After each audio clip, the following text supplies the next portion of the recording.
Hello everyone, आप सभी का लीगल ऑनर चैनल में स्वागत है। दोस्तों, इस वीडियो में हम बात करेंगे बहुत important question, what is legislation, distinguish between supreme and subordinate legislation, विधायन किसे कहते हैं, सर्वोच्च एवं अधीनस्थ विधायन का अंतर स्पष्ट करें।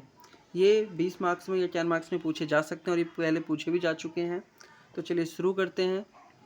कानून की अवधारणा कानून बनाने की प्रक्रिया से ही ली गई है। लेजिस का शाब्दिक अर्थ है कानून और लैटम का अर्थ है बनाना, अतः विधान शब्द का अर्थ है कानून बनाना।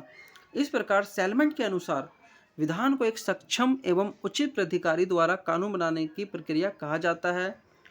ऑस्टिन ने भी विधान को संप्रभु सत्ता द्वारा कानून बनाने के रूप में परिभाषित किया है, जिसका समाज के हर हिस्से को पालन करना चाहिए।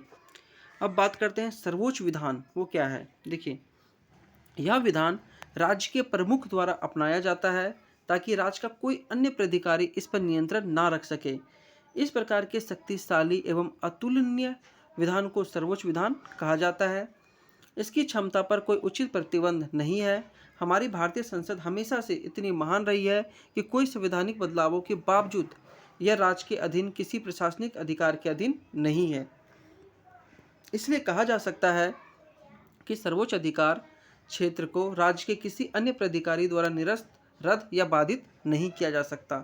अब हम बात करते हैं अधीनस्थ विधान। यह विधान राज्य के सर्वोच्च अंग के अलावा अन्य प्राधिकारी द्वारा बनाया गया कोई विधान है। सर्वोच्च विधान कुछ शक्तियाँ निर्धारित करती है जिसके तहत यह कानून काम करता है। इसलिए इस कानून की वास्तविकता, वैधता और तर्कसंगतता राज्य के सर्वोच्च विशेषज्ञ पर निर्भर है। सर्वोच्च कानून के विपरीत इसे सर्वोच्च प्राधिकारी द्वारा कभी भी रद्द किया जा सकता है। इसलिए हम कह सकते हैं कि अधीनस्थ विधान संसद के नियंत्रण के अधीन है। इसके आगे 5 प्रकारों में इनको वर्गीकृत किया गया है, जैसे औपनिवेशिक विधान, जो राष्ट्र किसी अन्य राज्य के नियंत्रण में है, उनके पास कानून बनाने की कोई शक्ति नहीं है। उपनिवेशों, ट्रस्ट, क्षेत्रों, डोमेन आदि द्वारा बनाए गए कानून राज्य के सर्वोच्च कानून के अधीन है। इसलिए कहा जाता है कि औपनिवेशिक विधान को अधीनस्थ विधान भी कहा जाता है। फिर दूसरा पॉइंट, कार्यकारी विधान। जब विधायी शक्तियाँ अधिकारी द्वारा किसी कार्यपालिका को सौंपी जाती है तो इसे कार्यकारी विधान कहा जाता है। अधीनस्थ शक्तियों के आधार पर कार्यकारी कानून केवल कानून को निष्पादित कर सकता है और संगठनों को आगे बढ़ा सकता है। फिर न्यायिक कानून। यह न्यायिक प्रणाली में पारदर्शिता बनाए रखने हेतु अपने स्वयं के कानून बनाने और लागू करने के लिए न्यायिक प्रणाली को सौंपी गई शक्तियों को संदर्भित करता है। इसमें राज्य की न्यायिक व्यवस्था में सरकार के किसी भी अधिकारी का कोई हस्तक्षेप नहीं है। अगला पॉइंट है नगर विधान। नगर निगम बोर्ड और जिला परिषद जैसे नगर निकायों को पड़ोस से संबंधित मामलों के लिए उपनियम बनाने का अधिकार है।